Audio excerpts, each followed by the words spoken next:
विलेपार्ले मुंबई येथील मुंबई महानगरपालिकेने 17 वर्षापूर्वी तयार केलेल्या पहिल्या गणेश विसर्जन कृत्रिम तलावात श्री जय हनुमान व्यायामशाळा संस्थेचे श्री सेवक बाप्पाच्या विसर्जनाची विनामूल्य सेवा श्री गणेश भक्तांना देत आहेत.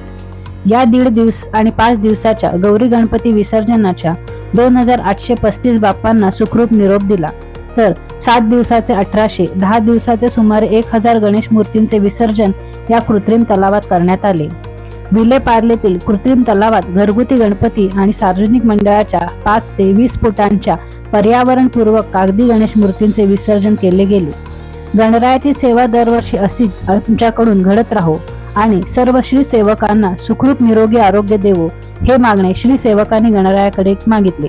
यावेळी सिद्धेश पवार, अनिकेत तेंडुलकर, संकेत नर, रोहन बापट, संतोष तावडे, मंदार पवार, सनी इंदुलकर, आशिष शेडगे, गौरव घोलप, सौरभ यादव आदी श्री सेवक उपस्थित होते.